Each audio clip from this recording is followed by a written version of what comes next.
পাখি মেলি দিয়ে মোৰ গানে আজি ছায়া হৈনো গৈ তাত আহে নামি হালধীয়া ৰং কিনো বাখৰুৱা প্ৰাণ কিনো বসন্ত নিবিড় নয়ন বুজাব খুজি প্ৰশান্ত সাগৰ সমান মৰম বিচাৰি পাখি মেলি দিয়া মোৰ গানে আজি ছায়া হৈনো গৈ তাত আহে নামি জো কটাক্ত ইয়াক ক্ষৰ যুক্তাক্ষৰ প্ৰথম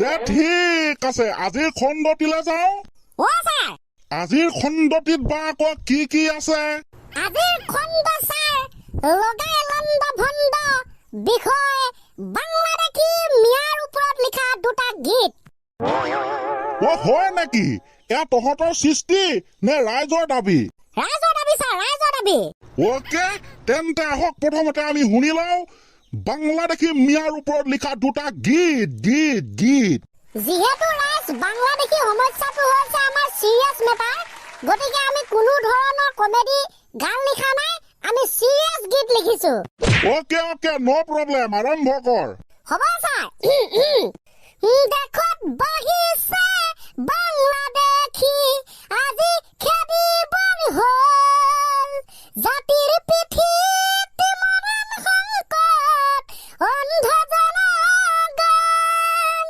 জাতিৰ পিঠিত মৰণ সংকট অন্ধ জনগণ ৰেডি 1 2 3 হেৰ অসমলৈ আহি থিতাপিত ললি অসমীয়া জাতিটোক খাই মামাইহে পাৰিব খেদিব তহঁতক তথাপি খেদোৱা নাই মামাইহে পাৰিব খেদিব তহঁতক তথাপি খেদোৱা নাই দেশত বাঢ়িছে বাংলাদেশী সঁচাই খেদিবৰ হ'ল জাতিৰ পিঠিত মৰণ সংকট অন্ধ জনগণ জাতিৰ পিঠিত মৰণ সংকট অন্ধ জনগণ হোৱাট এ যুক্তিপূৰ্ণ গীত হোৱাট এ যুক্তিপূৰ্ণ গান সঁচাই দেই মামাইহে পাৰিব খেদিব তহঁতক তথাপি আজিও খেদোৱা নাই অবভিয়াছলি ছাৰ বছৰ বছৰ ধৰি অসমে ভুগি আহিছে এই সংখ্যালঘু বাংলাদেশী সমস্যা কিন্তু কোনে যেন সমাধান কৰিবলৈ চেষ্টাই নকৰে কিয় আপুনি মই নোৱাৰো কোনে পাৰিব চৰকাৰে কিন্তু নকৰে কিয় কাৰণ ভাই সাহেব এই সমস্যাবিলাক সমাধান কৰি দিলে কোনো এটা ৰাজনৈতিক দলে ৰাজনীতি কেনেকৈ কৰিব কেছটো নগেন ধেনচৰাক মুঠতে সেইটোৱে বুজিল ই কোৱা কথাটো ঠিকেই ময়ো তাকে অনুভৱ কৰো দে সেইবোৰ বাৰু ৰাজনৈতিক বিষয় আমি আকৌ শুনো দ্বিতীয়টো গীত হ'ব এই গীতটো ছাৰ আমাৰ নিজা নহয় এইটো হৈছে বিপিন চাওদাং ডাঙৰীয়াই গোৱা এটা গীত আৰু শুনিলে আপোনালোকে গমেই পাব ওকে লেটছ ষ্টাৰ্ট নাও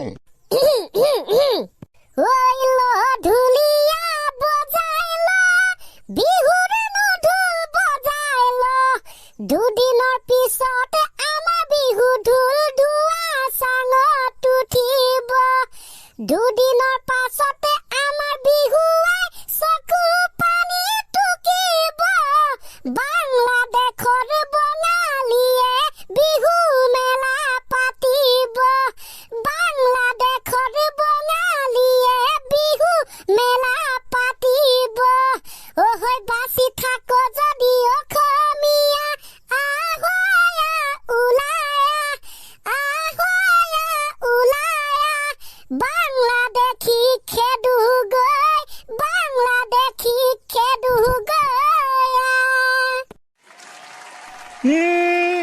সময়ত চাগে অসমৰ অৱস্থা এই গানটোৰ দৰে হ'বগে।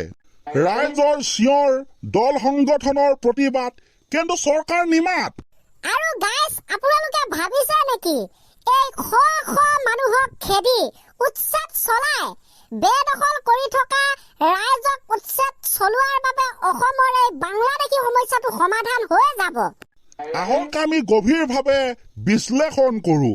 Yes sir. ধৰা হ'ল এখন অৰণ্যত সন্দেহজনক 20 ঘৰ মানুহ আছিল। সেই এলেকাটোৰ প্ৰধান ব্যক্তি অৰ্থাৎ মুখ্য ব্যক্তিজনে এদিন লক্ষ্য কৰিলে যে এই 50 ঘৰ মানুহ দেখোন আমাৰ এলেকাত কৰবাৰ পৰা সন্দেহজনকভাৱে আছেহি, ইহঁতক খেদিব লাগিব। আৰু সেই বুলি ভাবি সিহঁতৰ ঘৰ দুৱাৰ ভাঙি দিলে। ক'ত জালে যা, বাকী একো একশ্যন নললে। আৰু ঘৰ দুৱাৰ ভাঙি দিয়াৰ কাৰণে সেই মানুহবিলাকে তাৰ পৰা গুচি গৈ 10 কিলোমিটাৰ মানৰ দূৰত অন্য এখন অৰণ্যত ঘৰ বনাই থাকিব ললে। এতিয়া এই ক্ষেত্ৰত কেছটো কি হৈছে, সেই মানুহবিলাকে সেইটো এলেকাৰ পৰাহে গুচি গৈছে, অকণমান দূৰত গৈ কিন্তু আকৌ তাতে থাকিলে। মুঠতে সেই সন্দেহজনক মানুহবিলাক তাতে আছে, মাত্ৰ ঘূৰি পকি আছে, কিন্তু অৰিজিনেল ঠাইলৈ সিহঁতক খেদি দিয়া হোৱা নাই। আৰু বৰ্তমান অসমৰ অৱস্থা তেনেকুৱাই হৈছে। চৰকাৰে উচ্ছেদ কৰিছে, আমি বহুত ভাল পাইছো। চৰকাৰী মাটিত কব্জা কৰা, বেদখল কৰা কাৰো অধিকাৰ নাই। কিন্তু যিবিলাক সন্দেহজনক বাংলাদেশী আছে, সেইবিলাকক চিনাক্ত কৰি কিয় বাংলাদেশলৈ পঠাই দিয়া নাই, আমাৰ সেইটো হৈছে আটাইতকৈ ডাঙৰ প্ৰশ্ন। কাৰণ অসমৰ সমস্যাটো কেৱল বেদখল কৰা নহয়, অসমৰ সমস্যা হৈছে এই সংখ্যালঘু বাংলাদেশীৰ সমস্যা। 100% ৰাইট।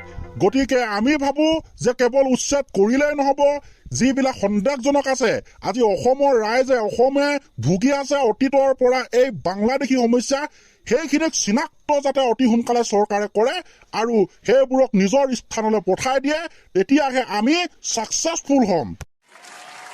কাৰণ যদি সেইটো কাম চৰকাৰে নকৰে, তেন্তে সেই মানুহবিলাক কাহিনীটোৰ দৰে ঘূৰি পকি আমাৰ ইয়াতে থাকিব। আজি ধুবুৰীত খেদিছে, গোৱালপাৰালৈ যাব, কাইলৈ গোৱালপাৰাত খেদিছে, হোজাইলৈ যাব, হোজাইত খেদিছে, উজনি অসম কৰবালৈ আহিব, তেনেকৈ চলি থাকিব। আৰু মেইন মানুহখিনিতো আমাৰ ইয়াতে থাকিব। গতিকে আমি ভালদৰে বুজা উচিত যে কেৱল উচ্ছেদ কৰিলেই নহয়, সিহঁতক নিজৰ স্থানলৈ পঠাই দিলেহে অসমে বাংলাদেশীৰ পৰা মুক্ত হ'ব। সেয়েহে আমি কওঁ যে অকণমান আপোনালোকে সজাগ হওক, সাৱধান হওক, নিজক চিনিবলৈ শিকক, ৰাইজৰ সমস্যা, দেশৰ পৰিস্থিতি, ৰাজনীতিবিলাক বুজক। যদি অসমীয়াই নিজক নিচিনে, তেন্তে এদিন অসম ৰখাতলে যাব।